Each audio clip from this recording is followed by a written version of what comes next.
नमस्कार बच्चों, कक्षा 4 के सभी विद्यार्थी तैयार हो जाए हिंदी पाठ्य पुस्तक से पाठ 8 कबड्डी पाठ का पुनरावृत्ति करने के लिए। जी हाँ बच्चों आज हम आपको असेसमेंट 2 के जो लास्ट चैप्टर है पाठ 8 कबड्डी उसका रिवीजन करवाएंगे।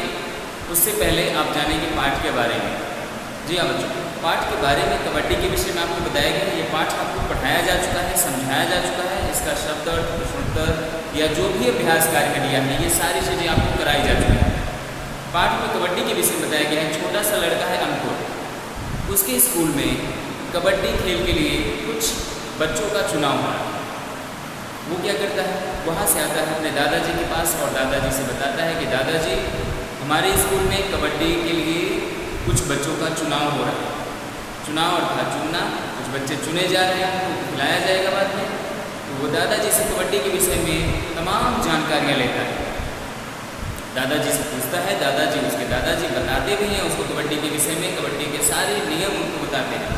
कबड्डी में कितने खिलाड़ी होते हैं, कबड्डी में जो लाइन होती है उसे क्या कहते हैं, कबड्डी के किस ओर कबड्डी कैसे बोला जाता है, ये सारी चीज़ें उनको बताते हैं। और ये सब बताने के बाद अंकुर का आत्मविश्वास इतना अटल हो जाता है, इतना बढ़ता है कि वो कहता है कि अगर वास्तव में कबड्डी के खेल के लिए अगर हमें चुना गया, अगर हमारा चुनाव हुआ तो निश्चित रूप से हमारी टीम जीतेगी, मैं कबड्डी में ज़रूर जीतूँगी। तो इस प्रकार से बच्चों ये जो खेल होते हैं वो हमारे तन मन मस्तिष्क हर तरह के जो भी खेल होते हैं वो हमारे मस्तिष्क को, तन को, मन को स्वस्थ करते हैं। खेल दो तरह से होते हैं, घर के बाहर खेले जाते हैं। कुछ खेल ऐसे होते हैं जो हम लोग घर के बाहर खेलते हैं, कुछ खेल ऐसे होते हैं जो घर के अंदर खेलते हैं।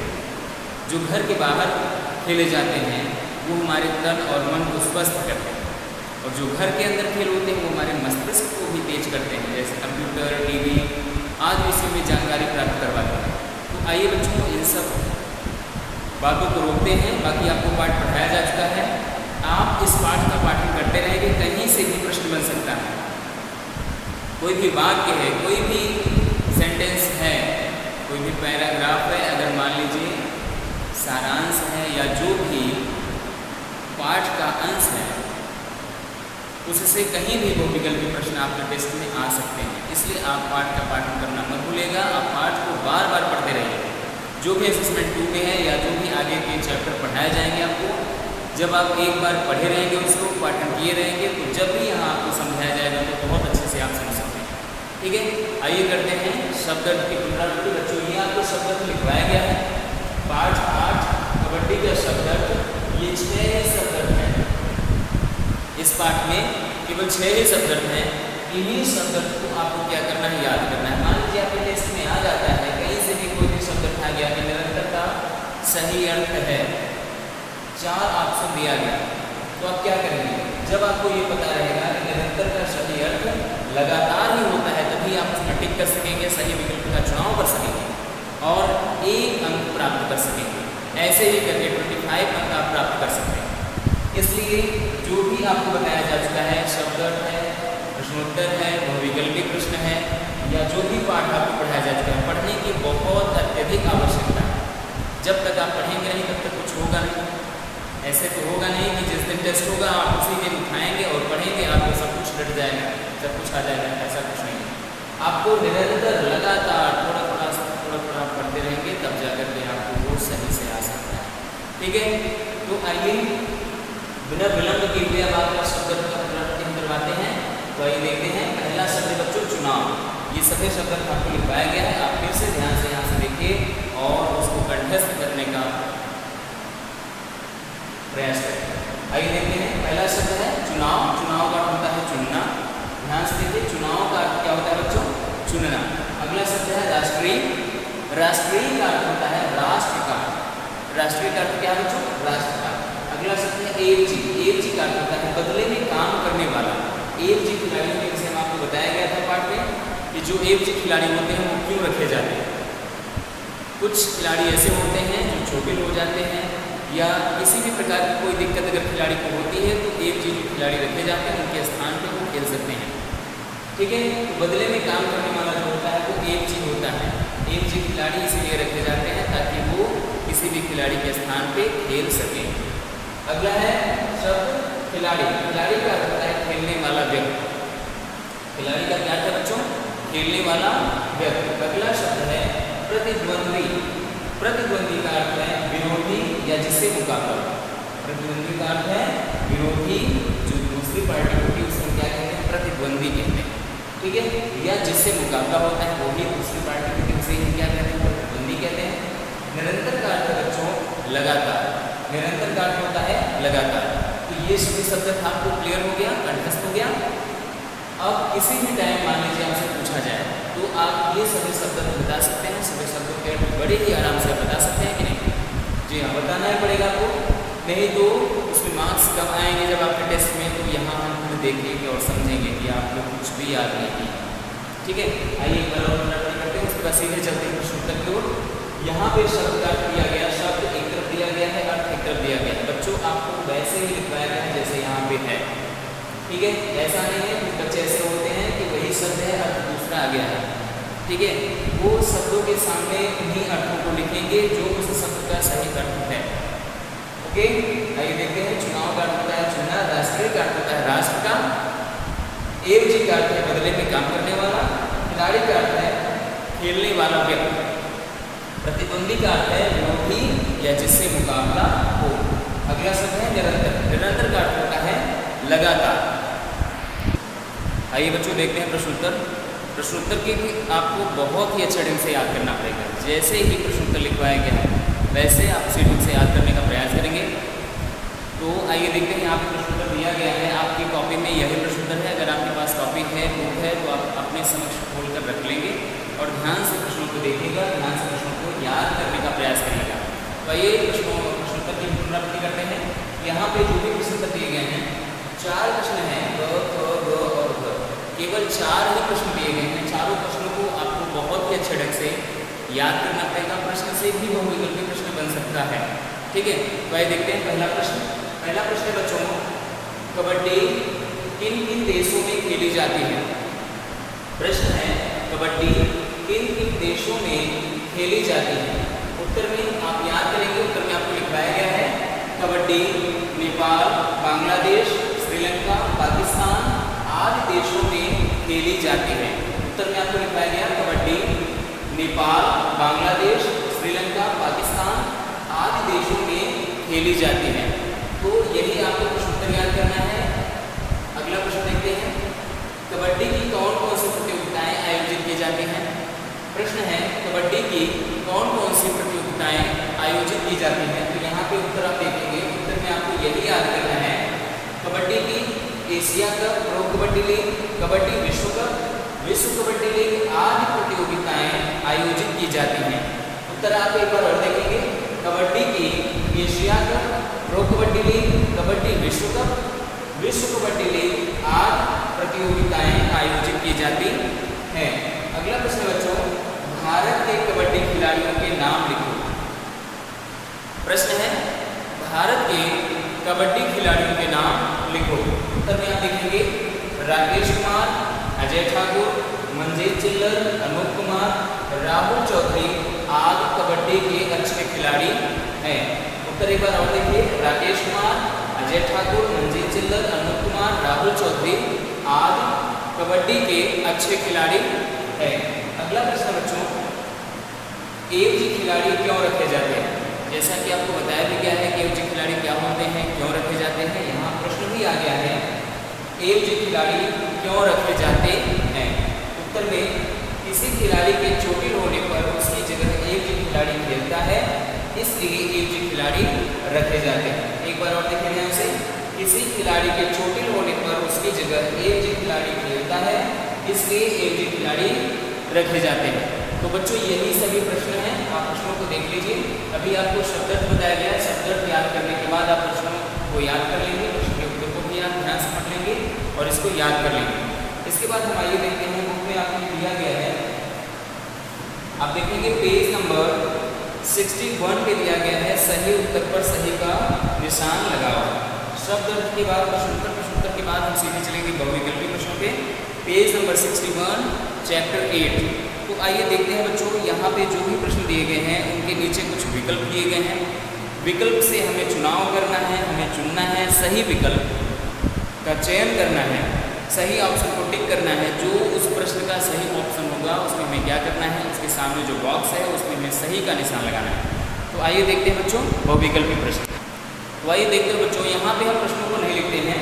पहला प्रश्न है आपका, सीधे ऑप्शन लिखेंगे। ऑप्शन में आपको बताना पड़ेगा कि सही ऑप्शन कौन सा है। आप लोग भी देखते रहिएगा पेज नंबर 61 में चैप्टर 8। यहाँ देखिए पहला ऑप्शन है, मतलब ये है कि पहला प्रश्न है, दादाजी बचपन में कौन सा खेल खेलते थे।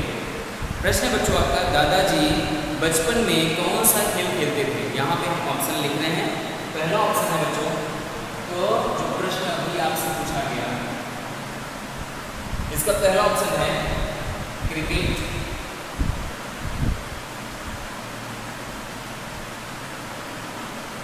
दूसरा ऑप्शन है बच्चों खो खो।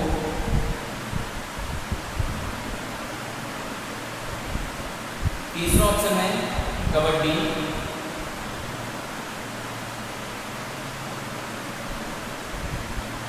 चौथा ऑप्शन है हॉकी। चलिए आपको बताना है कि प्रश्न जो दिया गया पहला प्रश्न, दादाजी बचपन में कौन सा खेल खेलते थे।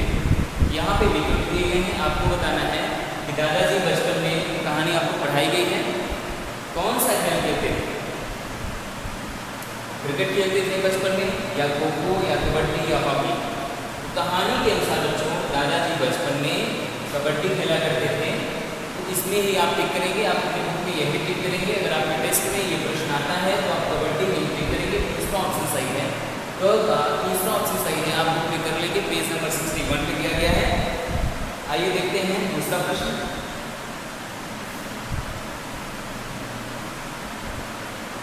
दूसरा प्रश्न बच्चों,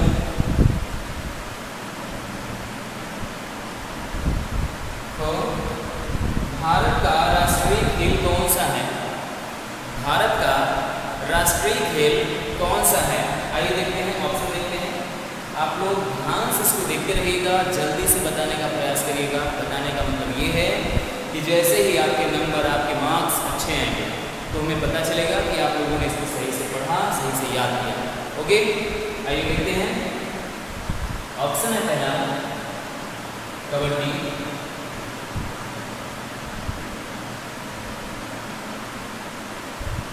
दूसरा ऑप्शन है बच्चों हॉकी। तीसरा ऑप्शन है क्रिकेट। चौथा ऑप्शन है फुटबॉल।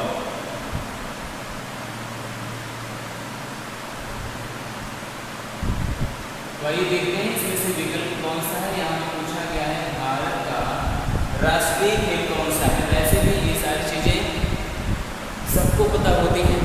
ये ऐसे ही प्रश्न होते हैं जो सबको मालूम होते हैं। आपकी बुक में भी पूछा गया है भारत का राष्ट्रीय खेल कौन सा है। तो वही देखते हैं बच्चों, भारत का राष्ट्रीय खेल है हॉकी। इसका दूसरा ऑप्शन सही है। हॉकी जो है ये इसका दूसरा ऑप्शन सही है। इसके सामने जो बॉक्स है इसमें आप सही का निशान लगाएंगे, टिक करेंगे और इसको याद करेंगे। सही से प्रश्नों के उत्तर देने के लिए इसको जब तक आप याद नहीं करेंगे तब तक आप सही विकल्प चुन नहीं सकेंगे। आपके टेस्ट में अगर आता है तो आप वैसे ही टिक करेंगे यहाँ पे जो सही प्रश्न आपको बताया गया, सही विकल्प जो बताया गया। ओके, आइए देखते हैं बच्चों तीसरा प्रश्न।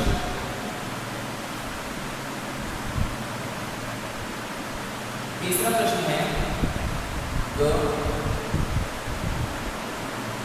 प्रश्न पूछा जा रहा है कोई कबड्डी टीम अपने खिलाड़ी कितनी बार बदल सकती है। कोई कबड्डी टीम अपने खिलाड़ी कितनी बार बदल सकती है। ये कहानी में आपको बताया गया है कि कोई भी कबड्डी टीम अपने खिलाड़ी को कितनी बार बदल सकती है। तो आइए देखते हैं यहाँ ऑप्शन जो दिया गया है। पहला ऑप्शन है 2 बार। दूसरा ऑप्शन है बच्चों 5 बार।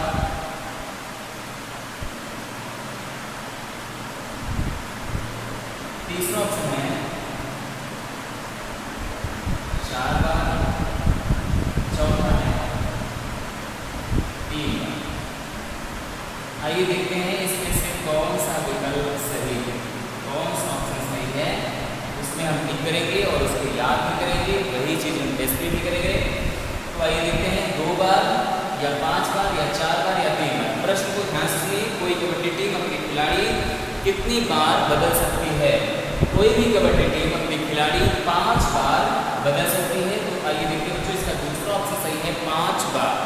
यही आप टिक करेंगे, इसको आप याद करेंगे और जैसे ही आपके टेस्ट में ये प्रश्न आते हैं उनको आप वैसे ही टिक करेंगे जैसे यहाँ पे बताया गया है। जो ऑप्शन सही है उसी ऑप्शन में आप टिक करेंगे ताकि आपको सही अंक प्राप्त हो सके। आइए देखते हैं बच्चों चौथा प्रश्न। चौथा प्रश्न है, प्रश्न पूछा जा रहा है कितने वजन से अधिक वाला व्यक्ति, कितने वजन से अधिक वाला व्यक्ति कबड्डी नहीं खेल सकता है। यहाँ प्रश्न पूछा गया, बहुत ही अच्छा प्रश्न है। ये आपके लिए भी ज्ञानवर्धक बातें हैं, आपके लिए जानकारी के लिए है। पाठ में भी आपको पढ़ाया गया है यही सभी चीज़ें, ये सारी चीज़ें जो भी आपको बताई जा रही है ये सभी क्रिकेट खेल से संबंधित है। क्रिकेट के विषय में आपको ढेर सारी जानकारी दी गई। आइए देखते हैं, इसको भी पढ़ते हैं, प्रश्न को हल करने का प्रयास करते हैं। कितने वजन से अधिक वाला व्यक्ति कबड्डी नहीं खेल सकता है? ऑप्शन दिया गया है 85 किलोग्राम से अधिक, 85 किलोग्राम से अधिक, या दूसरा ऑप्शन है 75 किलोग्राम,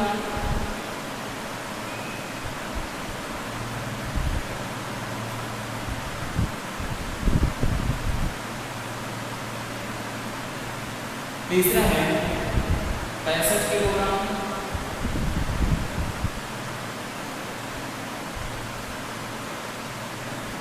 अंत में दिया गया 80 किलोग्राम।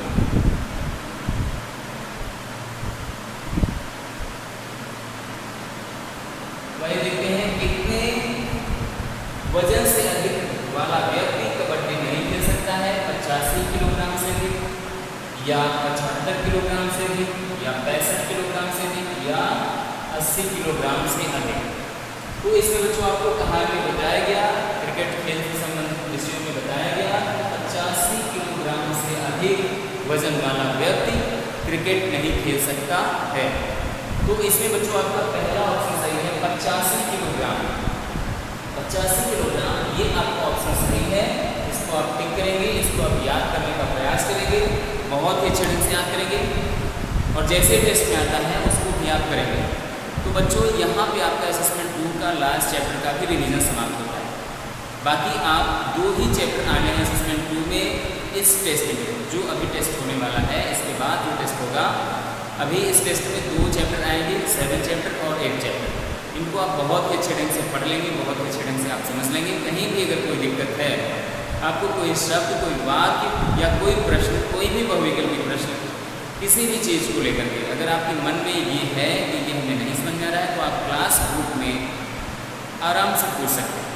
कोई दिक्कत नहीं होगी आपको पूछने के लिए, लेकिन पूछिएगा जरूर, ठीक है।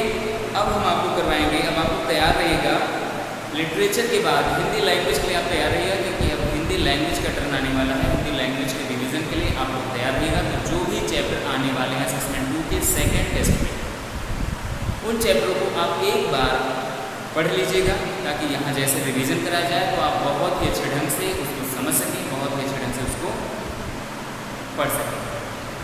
ठीक है बच्चों, तब तक के लिए बहुत अच्छा लगा, बहुत अच्छे से आप लोग पढ़िएगा। धन्यवाद बच्चों।